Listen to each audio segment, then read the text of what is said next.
নবম জাতীয় পেস্কেল নিয়ে সরকারি চাকরিজীবীদের দীর্ঘদিনের অপেক্ষা ও জল্পনা কল্পনার অবসান ঘটিয়ে অবশেষে পূর্ণাঙ্গ কমিশন সভার নতুন তারিখ ঘোষণা করেছে পে কমিশন।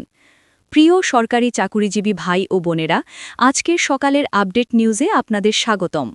যারা আমাদের চ্যানেলে নতুন তারা এখনই চ্যানেলটি সাবস্ক্রাইব করুন, আর হ্যাঁ, অবশ্যই কমেন্ট করে জানাবেন আপনারা কে কোন জেলা থেকে আমাদের ভিডিওটি দেখছেন। তবে চলুন কথা না বাড়িয়ে আজকের সর্বশেষ সংবাদটি জেনে নিন।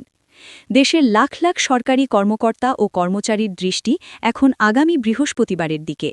আপনারা ইতিমধ্যেই জানেন যে পূর্বনির্ধারিত সময়সূচি অনুযায়ী গত ৩১ ডিসেম্বর ২০২৫ তারিখে এই অত্যন্ত গুরুত্বপূর্ণ পূর্ণ কমিশন সভাটি অনুষ্ঠিত হওয়ার কথা ছিল, কিন্তু বিএনপি চেয়ারপারসনের জানাজা ও সেই উপলক্ষে ঘোষিত সাধারণ ছুটির কারণে অনিবার্য কারণবশত সেই সভাটি স্থগিত করা হয়।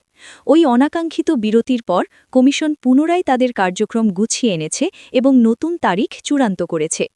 আজকের এই প্রতিবেদনে আমরা সেই সভার বিস্তারিত সময়সূচি, আলোচ্য বিষয় এবং সম্ভাব্য সিদ্ধান্তগুলো নিয়ে বিস্তারিত আলোচনা করব। নবম পেস্কেল নিয়ে স্থগিত হওয়া সেই পূর্ণ কমিশন সভার নতুন তারিখ হিসেবে আগামী ৮ জানুয়ারি ২০২৬ রোজ বৃহস্পতিবার দিনটি ধার্য করা হয়েছে। পে কমিশনের দায়িত্বশীল সূত্র নিশ্চিত করেছে যে আগামী বৃহস্পতিবার দুপুর ১২টায় বাংলাদেশ সচিবালয়ে কমিশনের নিজস্ব সভাকক্ষে এই হাই প্রোফাইল বৈঠকটি অনুষ্ঠিত হবে। এটি পে কমিশনের দ্বিতীয় পূর্ণাঙ্গ সভা হতে যাচ্ছে এবং ধারণা করা হচ্ছে এই সভা থেকেই নবম পেস্কেলের ভাগ্য নির্ধারণী সিদ্ধান্তগুলো বেরিয়ে আসবে। কমিশনের একজন সদস্য মঙ্গলবার ৬ জানুয়ারি গণমাধ্যমকে এই তথ্য নিশ্চিত করে বলেন, আমরা আর কালক্ষেপণ করতে চাই না, তাই দ্রুততম সময়ের মধ্যে আমরা পুনরায় বসার সিদ্ধান্ত নিয়েছি।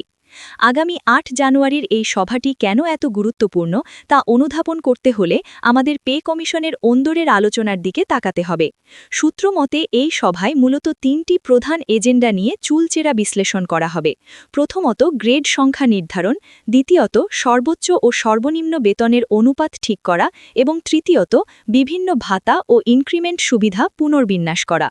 পে কমিশনের ভেতরে গ্রেড সংখ্যা নিয়ে বর্তমানে ত্রিমুখী মতভেদ বা চিন্তাভাবনা চলছে, যা এই সভায় একটি ফয়সালা হবে বলে আশা করা হচ্ছে।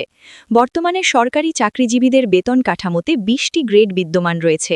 কমিশনের রক্ষণশীল বা আমলাতান্ত্রিক মনোভাবাপন্ন কিছু সদস্য মনে করেন যে বিদ্যমান ২০টি গ্রেড কাঠামোতে কোনো পরিবর্তন আনার প্রয়োজন নেই। তারা গ্রেড সংখ্যা একই রেখে শুধুমাত্র বেতনের অঙ্ক এবং ভাতা বাড়ানোর পক্ষে মত দিচ্ছেন। তবে কমিশনের আরেকটি বড় অংশ এবং বিশেষজ্ঞ সদস্যরা এই মতের ঘোর বিরোধিতা করছেন। তাদের যুক্তি হল ২০টি গ্রেড থাকার কারণেই প্রশাসনে বৈষম্য ও আমলাতান্ত্রিক দীর্ঘসূত্রিতা প্রকট আকার ধারণ করেছে। সংস্কারপন্থী এই অংশের সদস্যদের মতে গ্রেড সংখ্যা ২০টি থেকে কমিয়ে ১৪টিতে নামিয়ে আনা উচিত। তাদের যুক্তি হল গ্রেড কমলে নিচের দিকের কর্মচারীরা স্বয়ংক্রিয়ভাবে উপরের ধাপে উঠে আসবেন এবং তাদের আর্থিক বঞ্চনা কমবে। আবার কমিশনের অন্য একটি অংশ এবং বিভিন্ন কর্মচারী সংগঠন আরও জোরালো দাবি তুলেছে যে গ্রেড সংখ্যা ১৪টিতে নামিয়ে আনা হোক। তাদের মতে ১৪টি গ্রেড হলে সর্বোচ্চ ও সর্বনিম্ন পদের মধ্যে ব্যবধান যৌক্তিক পর্যায়ে চলে আসবে। এই ২০, ১৬ নাকি ১৪ এই সংখ্যার মারপ্যাচ এবং মতবিরোধ নিরসন করাই হবে আগামী ৮ জানুয়ারির সভার মূল চ্যালেঞ্জ। দুপুর ১২টায় শুরু হওয়া এই বৈঠকে সদস্যদের সর্বসম্মতিক্রমে একটি চূড়ান্ত সংখ্যা নির্ধারণ করা হবে বলে আশা করা যাচ্ছে। এছাড়াও জানা গেছে যে নবম পেস্কেল বাস্তবায়নের লক্ষ্যে বিভিন্ন পেশাজীবী সংগঠন, কর্মচারী ইউনিয়ন এবং বিভিন্ন দপ্তর থেকে যে হাজার হাজার প্রস্তাবনা ও মতামত এসেছে সেগুলো নিয়েও এই সভায় আলোচনা হবে। বিশেষ করে সরকারের বিভিন্ন মন্ত্রণালয়ের সিনিয়র সচিবদের কাছ থেকে যে মতামত নেওয়া হয়েছে সেগুলোকে এই সভায় বিশেষ গুরুত্ব দেওয়া হবে, কারণ প্রশাসনের শীর্ষ কর্মকর্তারা বাস্তবায়ন যোগ্যতার দিকটি ভালো বোঝেন বলে কমিশন মনে করে। তবে কর্মচারী প্রতিনিধিরা আশা করছেন যে মাঝ পর্যায়ের কর্মচারীদের কষ্টের কথা বিবেচনা করে কমিশন একটি জনবান্ধব সিদ্ধান্ত নেবে। স্থগিত হওয়া সভাটি নিয়ে সাধারণ কর্মচারীদের মধ্যে যে হতাশা তৈরি হয়েছিল নতুন তারিখ ঘোষণার মাধ্যমে তা অনেকটাই কেটে গেছে। অনেকেই আশঙ্কা করেছিলেন যে ৩১ ডিসেম্বরের সভা না হওয়ায় হয়তো পুরো পেস্কেলের প্রক্রিয়াটি অনির্দিষ্টকালের জন্য ঝুলে গেল, কিন্তু কমিশন মাত্র এক সপ্তাহের ব্যবধানে নতুন তারিখ দিয়ে প্রমাণ করেছে যে তারা বর্তমান সরকারের মেয়াদেই অর্থাৎ দ্রুততম সময়ের মধ্যে তাদের রিপোর্ট জমা দিতে বদ্ধপরিকর। সরকারের সরকারের উচ্চ পর্যায় থেকেও কমিশনকে দ্রুত কাজ শেষ করার নির্দেশনা দেওয়া হয়েছে বলে জানা গেছে। রিপোর্টটি প্রস্তুত করাই এখন কমিশনের মূল লক্ষ্য, কারণ এই রিপোর্টের সুপারিশের ওপর ভিত্তি করেই অর্থ মন্ত্রণালয় এবং প্রধান উপদেষ্টার কার্যালয় চূড়ান্ত গ্যাজেট প্রকাশের পদক্ষেপ নেবে। আগামী ৮ জানুয়ারির এই বৈঠকে বেতনের অঙ্কের পাশাপাশি আরও কিছু সংবেদনশীল ও গুরুত্বপূর্ণ বিষয় নিয়ে আলোচনা হবে। এর মধ্যে অন্যতম হল ব্লক পোস্টে আটকে থাকা কর্মচারীদের ভবিষ্যৎ নির্ধারণ। প্রশাসনে এমন অনেক পদ আছে যেখানে একজন কর্মচারী যোগদান করার পর সারা জীবন একই পদে চাকরি করে অবসরে যান, কোনো পদোন্নতি পান না। এই ব্লক পোস্ট প্রথা বাতিল করা বা তাদের জন্য উচ্চতর গ্রেডের ব্যবস্থা করার বিষয়ে এই সভায় একটি ইতিবাচক সিদ্ধান্ত আসতে পারে। এছাড়া ইনক্রিমেন্ট ব্যবস্থা, টাইম স্কেল এবং সিলেকশন গ্রেড নিয়েও বিস্তারিত আলোচনা হবে। গ্রেড সংখ্যা কমানোর বিষয়ে কর্মচারী সংগঠনগুলো তাদের অবস্থানে অনড় রয়েছে। তারা স্পষ্ট জানিয়েছে যে 16টির বেশি গ্রেড তারা মেনে নেবে না। তাদের মতে 16তম গ্রেডে বর্তমানে যে বেতন বা সুবিধা আছে তা 20তম গ্রেডের চেয়ে অনেক ভালো।